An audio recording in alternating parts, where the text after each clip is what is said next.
1944 வந்து குடியரசு அப்படின்னு ஒரு பத்திரிகை. அதில் வந்து ஒரு துணை ஆசிரியர், அப்போ ஒரு துடிப்பு மிக்க இளைஞர் இல்லையா, அவர் எழுதுகிறாரு, நான் ஒரு புத்தகத்தை படிக்கிறேன். அது ஒரு பக்கத்தில் நான் படிக்கும்போது தச்சன் வண்ணான் அப்படின்னு இருக்கு. நான் அப்படியே அது அடுத்த பக்கத்துக்கு நான் போகும்போது ஐயர் அப்படின்னு இருக்கு. இதை பார்க்கும்போது மானமிகு தமிழா உங்களுக்கு வந்து இது அவமானமாக தெரியலையா அப்படின்னு சொல்லி எழுதுறாரு அந்த குடியரசு பத்திரிகையில்.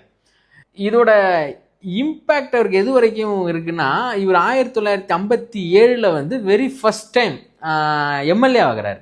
காங்கிரஸ் ஆட்சி, இவங்க 15 பேர் திமுகலேருந்து எம்எல்ஏ ஆகிறாங்க, அண்ணா, அறிஞர் அண்ணா உட்பட.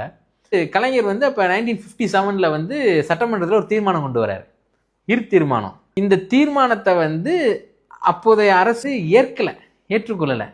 தி சோ கால்டு கிளீன் பொலிட்டீஷியன், அரசியல்வாதினா இப்படி தான் இருக்கணும்னு இப்போ வந்து ஒரு சில பிம்பத்தை கட்டமைக்கிறாங்க இல்லையா, அப்படிப்பட்டவரான ஐயா மதிப்பிற்குரிய காமராஜர் அவர்களும் ஐயா மதிப்பிற்குரிய திரு கக்கன் அவர்களும் அப்போது இருந்த சட்டப்பேரவை அது. அப்போ ஒரு இந்த தீர்மானத்தை கொண்டு வராரு. அப்போ ஆனால் இது வந்து ஒத்துக்கலை.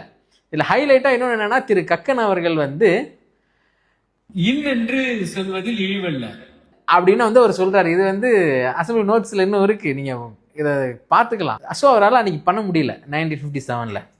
இது அவர் எப்போ செய்கிறாரு அப்படின்னா, 1975 வந்து அவர் சீஃப் மினிஸ்டராக இருக்கும்போது தீர்மானம் கொண்டு வராரு. அதாவது இனிமே வண்ணான் இல்லை வண்ணார், தச்சன் இல்லை தச்சர் அப்படின்னு சொல்லி எல்லா ஜாதிகள் பெயர்களுக்கு பின்னாடி வந்து கொண்டு வர்றாரு. இது மட்டும் இல்லை, இன்னொரு விஷயமும் அவர் செய்கிறாரு. இந்த backward class, most backward class சொல்லும் போது பிற்படுத்தப்பட்டவர் மிகவும் பிற்படுத்தப்பட்டவர்னு இருக்கு இல்லையா, ஷெட்யூல் கேஸ்ட்டுக்கு வந்து ஆதி திராவிடர்னு இருக்கு இல்லையா, இது வந்து முன்னாடி அப்படி இல்லை, பிற்பட்டோர் அப்படின்னு இருந்துச்சு. இன்னும் ஷெட்யூல் கேஸ்ட்டுக்கு வேற மாதிரி இருந்தது. அவங்க வந்து பிற்பட்டோர் கிடையாது, அவங்க வந்து குறிப்பிட்ட ஒரு சிலரால் பிற்படுத்தப்பட்டாங்க. ஸோ அதனால வந்து அதை பிற்படுத்தப்பட்டோர் அப்படின்னு மாற்றினார். ஷெட்யூல் கேஸ்ட்டுக்கு வந்து ஆதி திராவிடர் அப்படின்னு மாற்றினார். 1944 வந்து அவர் மனசில் தோன்ற ஒரு விஷயத்த அவர் செயல்படுத்துறதுக்கு வந்து 1975 ஆயிருக்கு, கிட்டத்தட்ட 30 வருஷம் ஆயிருக்கு இல்லையா. அது 30 வருஷம் கழிஞ்சு செயல்பட்டு இன்னைக்கு நம்ம வந்து அதை தாண்டி ஒரு 50 வருஷம் தாண்டி வந்துட்டோம். ஸோ அன்னைக்கு அதோட தேவைகள் என்னங்கிறது அன்னைக்கு வாழ்ந்தவங்களுக்கு தெரியும், அனுபவிச்சிருக்கிற நம்மளுக்கு வந்து நமக்கு தெரியாது. தான் கமல் ஒரு படத்தில் சொல்லுவார், சந்தோஷம்னா என்னன்னு நம்ம அனுபவிக்கும் போது நமக்கு அது தெரியறது இல்லை, அது இல்லாத போது தான் நமக்கு தெரியும் அப்படிம்பார்.